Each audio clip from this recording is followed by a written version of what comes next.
If Obi rule this country will turn upside down 3 million times. Not 300, though. 3 billion times.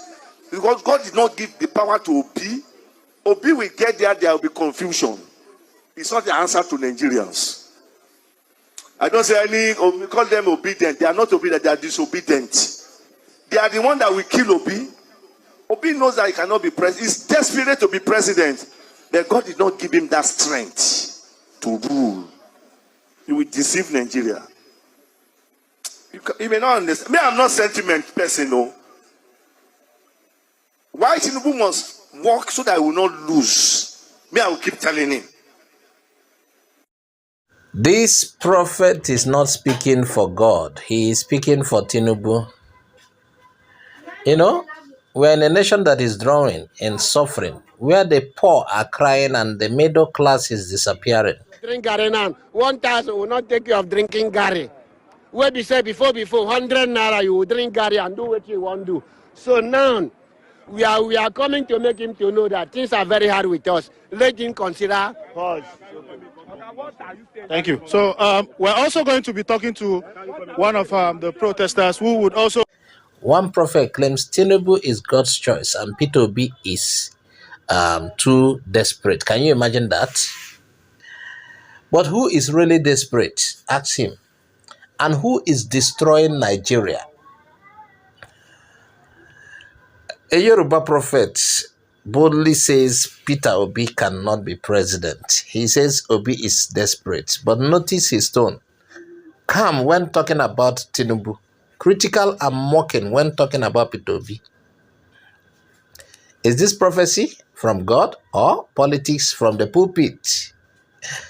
This is not a neutral message. It is a tribal favoritism dressed in spiritual language. Now, let's look at the facts. When Tinubu took office, the dollar was around 700 naira to a dollar. Today, it is above 1,500 naira. Nigeria still jaga 21 years later. Hunger is everywhere. People are dying. Pounds is 2,000. So, Baba, you can imagine that, my brother. How? Baba, how would people survive when dollar is 1,500? Good luck, Jonathan left it 198. And they won't kill him. Buhari took it to 3. You can imagine. My sister. Buhari took it to 300. Tinubu skyrocketed it to 1,600. As from today, it was 1,590. That's 600. It's going to 2,000. So how do you want common people to survive in this country? Even the Yorubas that are shouting, Emilokon, up and down, they are the one way hungry. They fight, they kill up and down now. See, when was the last time you heard Ambatify? It's on your mandate that I stand. And fuel went from 185 naira to over 700 naira. Electricity tariffs have tripled.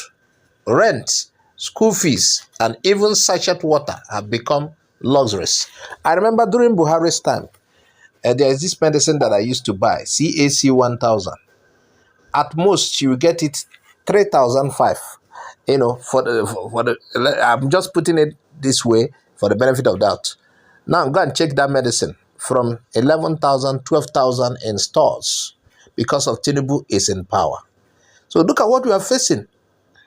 Can you even imagine that sachet water has become a luxury?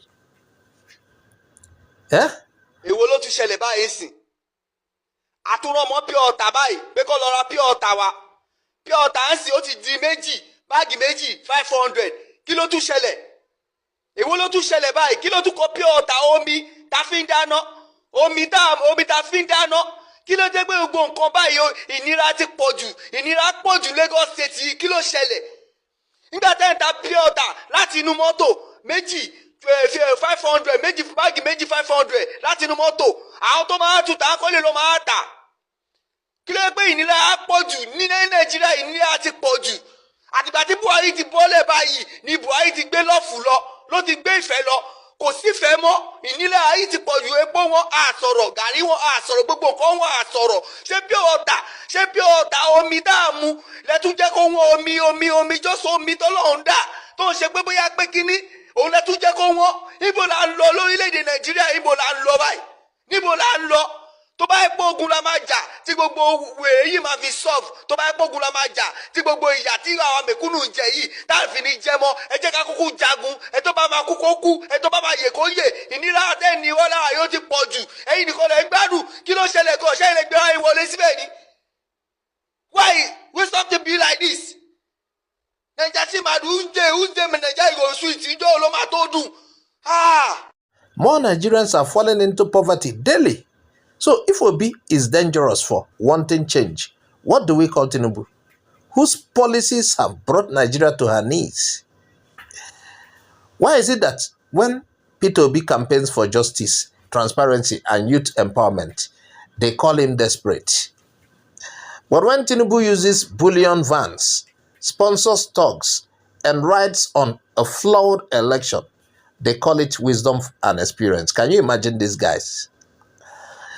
So, in conclusion, this is not prophecy. This is hypocrisy. Prophets have become ethnic campaigners, not messengers of truth. This prophet is not alone. Many spiritual voices in Nigeria are no longer led by the spirit. They are led by their tribe, their church, their region, or their wallet.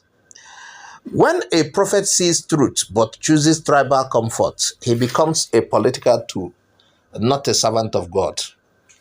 When the nation burns and your mouth blesses the arsonist, your prophecy is false. Peter Obi is not perfect, but he remains one of the few leaders speaking about accountability, production-based economy, and compassion. His popularity cuts across ethnic lines. He is feared by those who have turned tribalism into strategy. That is why they fight him. That is why false prophets attack him, because he challenged the old system. Nigeria, be wise. When a prophet becomes a politician, close your eyes, open your mind. Ask, what fruit does this prophecy bear? Nigeria is at a breaking point. We cannot be led by tribal noise and spiritual confusion. The future belongs to the people, to those who think critically, speak boldly, and act with courage. This is IGBO AREA TV. No sugarcoating, no tribal filters, just truth. Please share this message, subscribe, and let's defend Nigeria with our voice. If they don't want this nation to function, may we go a Biafra jaw.